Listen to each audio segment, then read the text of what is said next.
Dan Nielson is a professor of political science at Brigham Young University. He's a co-founder and principal investigator of AidData, where he previously was a chief social scientist. His scholarship focuses on international development, foreign aid, international organizations, and international field experiments.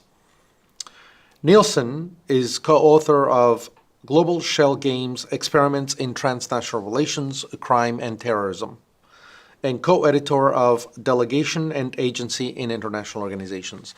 Dan has numerous publications in various peer-reviewed articles, including American Journal of Political Science, International Organization, Journal of Politics, World Development, Comparative Political Studies, and International Studies Quarterly. Welcome. Thank you. It's a pleasure to be here. So I have a few questions for you, Dan, if I may. That's great. As a starting point, please help us understand some concepts that you handle. Sure. And that I think are very important. What are corporate service providers? What are anonymous shell corporations? And what is dirty money? That's great. Corporate service providers are two things, basically.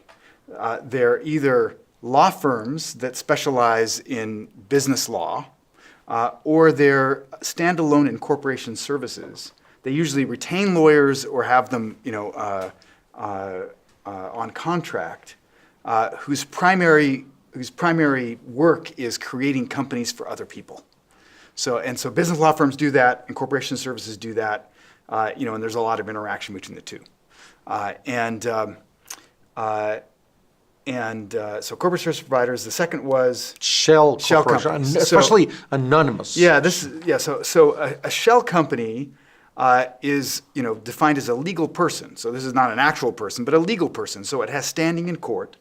What makes a shell company different than the kinds of companies we're used to thinking about is that a shell company doesn't have any employees. It doesn't have benefits. It doesn't have, any of the structures, the institutions that you think of, as a corporation. It's just a way to hold assets, in this legal person. And dirty money. Dirty money is any money that's ill-gotten gains from crime. So combine these in an example. Yeah, that you've looked at. Right. So the thing I worry the most about when I think about anonymous shell companies and dirty money is grand corruption,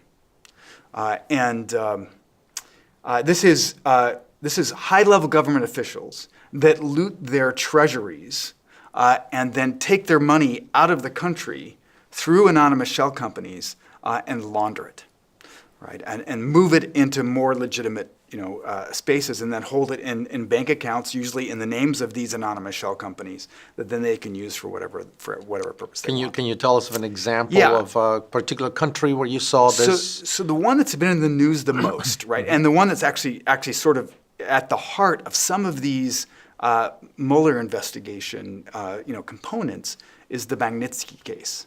So Sergei Magnitsky was a lawyer in Russia, working for a guy by the name of Bill Browder.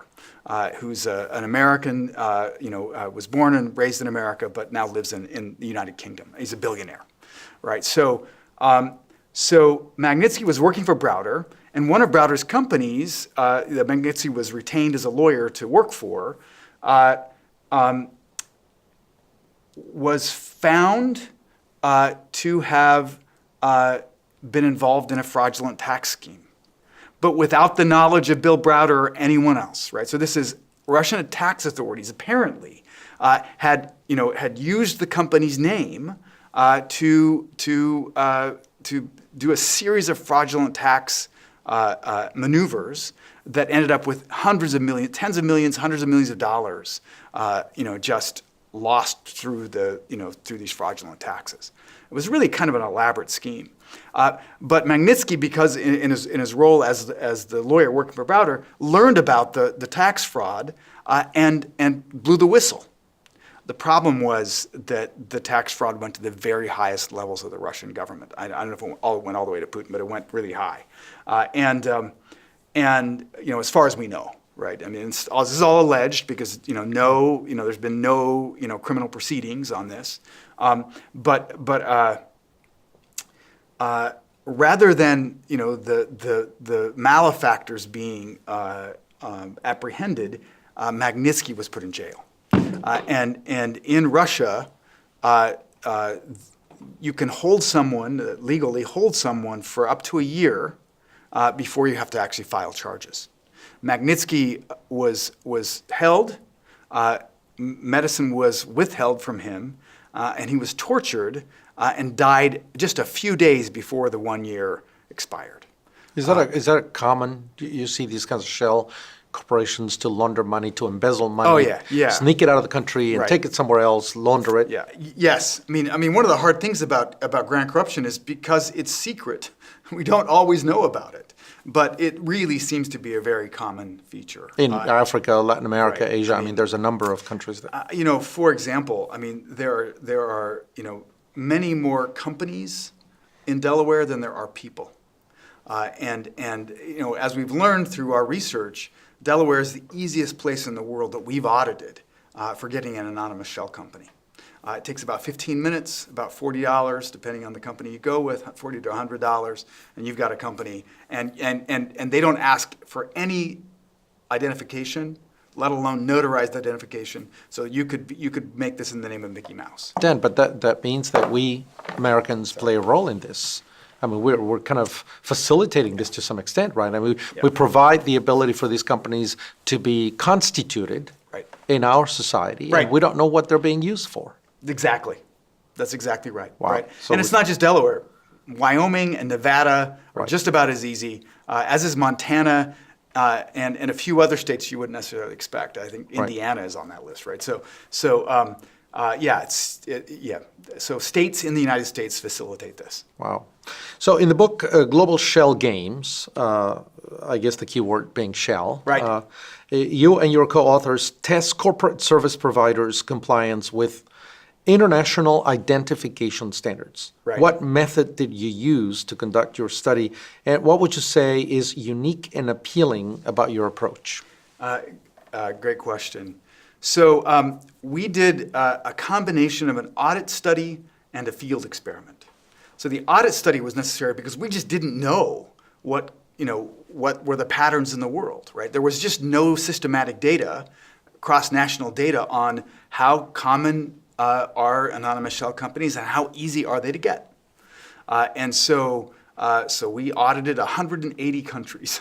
We went to 3,800. So it's a huge database. It's a huge database. We went to 3,800 different corporate service providers around the world. And we went to them twice, at least twice, for some set 3 times, using different aliases, different assumed identities. We approached them and asked what was required for incorporation, and we asked if we could make it as confidential as possible. Once they told us, we said, okay, our needs are met, implying that they've been met elsewhere, but really all we wanted to know was what was required. It was a field experiment too. So we randomly assigned different conditions to see if we could make it harder or easier to get an anonymous shell. So we assumed 21 different identities from all over the world.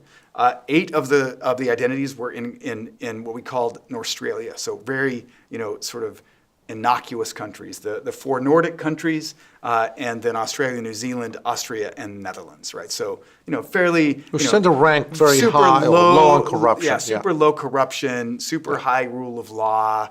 Great transparency, and they were our placebo countries. Right. And then we compared them to a set of countries we called Guinea-stan. So these are the 4 Guineas, or Right. Papua New Guinea, Equatorial Guinea, and Guinea-Bissau, and then 4 of the Central Asian republics: Kyrgyzstan, Tajikistan, Turkmenistan, and Uzbekistan. Right. So and the only thing that these 8 countries have in common is they're all among the most corrupt countries on the planet. But they're otherwise indistinguishable for most people and for most corporate service providers. Right. They're just like, what is the difference? They don't really see much. Yeah. And then we had a set of countries that were all 4 involved in suicide terrorism: Pakistan, Lebanon, Yemen, and Palestine. And so those were experimental conditions. And we thought that we would get more scrutiny for a consultant that said they were from a Guinea stand country compared to an Australia country, or a terrorist country, right? We thought they'd get more scrutiny. We also gave the corporate service providers different information, like what the international law was. We thought maybe they just don't know, and if we tell them, they're more likely to follow the law. And it turned out that it was easy to make anonymous incorporation easier, but hard to make it harder. So if we offered a bribe, we said we'll pay a premium for incorporation, or for anonymous incorporation, it got easier. If we told them about international law, it didn't make any difference to them at all. So what's the nugget, the takeaway here between your control case or your low on corruption cases and those other cases? So some things made it harder. If we told them, if it seemed like we might be involved in terrorism, then the non-compliance rate went down, right? So there were less non-compliant, but so did the compliance rate. So what that basically means is the good guys were dropping out, but the bad guys were too. So it made it a little bit harder. But our estimation is that a terrorist could start looking for an anonymous shell company at breakfast and have one by lunch. Right. And, so it made it harder, but only a little harder. Right. So it's still pretty easy for anyone, even the scariest individual on the planet, to get an anonymous shell company. No Latin American countries involved here in your study? Many Latin American countries were involved. And what did you find there? That incorporation in Latin America was pretty bad, right? So that is, anonymous shell companies are pretty easy to get. Panama comes to mind as one of the easiest places, which is the Panama Papers. Yeah, and all that. It's an offshore destination, right? Offshore jurisdiction. But lots of other Latin American countries were there. But there were variation across the Latin American countries. Some were actually much better.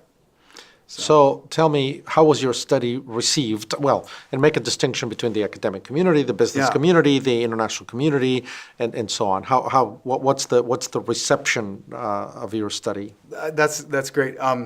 So as far as we can tell, this is the first truly global field experiment. So there have been many field experiments, and I do them in lots of contexts, but this is the first one that was ever done sort of on a global scale, where 180 countries were part of our study, 181, and that just had never happened before. And I think that piece of it, has made it, sort of prominent in the academic sphere, right? So this is a global, it's an important topic, right? And it was a global field experiment, the first of its kind. So I think that's made a splash, in the academic world. In the policy world, it made a bigger impact. Because again, no data had existed on this before. It was just a data-free zone. So two NGOs, international NGOs, non-governmental organizations, Global Witness and Global Financial Integrity, this is the first time that they had real systematic cross-country data that came from the audits. And they used that information to beat governments up. Look at what you're doing in the world. Look at how you're facilitating, international corruption and money laundering and tax evasion. This cannot stand. This must change. And to their great credit, they succeeded in changing the laws in many countries. That's important because ultimately that's kind of here we are in a public policy institute, the Baker Institute, and clearly this is like the holy grail of any academic, to have a study like this with this depth and breadth, and then be able to get policymakers to take it in and then to push for actual changes in the law. It's unusual. In my career, this is the first time this happened, but it seemed to make a difference, right? I mean, our associates at Global Witness and Global Financial Integrity said we could not have done this. We could not have made these changes to laws in the world without your data, without your evidence. And last, what's next on this agenda? Are you going to push that horizon, the time horizon ahead? That's a great question. I mean, we continue to be really interested in this topic area, this study should be replicated. Especially now that it's 5 to 8 years later. Once the laws have changed, you now have a first test, field test, and then you have you can Yeah. do a second one and see if anything Yeah, changed that in would between. be that would be a great thing to do. Yeah. And you know, I won't say whether or not we're doing such a thing. Oh, 'Cause okay. I don't want to tip anybody off. Right. So, Well, so, congratulations. It's a wonderful study, yeah. and it's a successful one. So thank you so much, Dan, Yeah, for you're being welcome. here. Thank you. Thanks. Thank you. Thanks, Tony.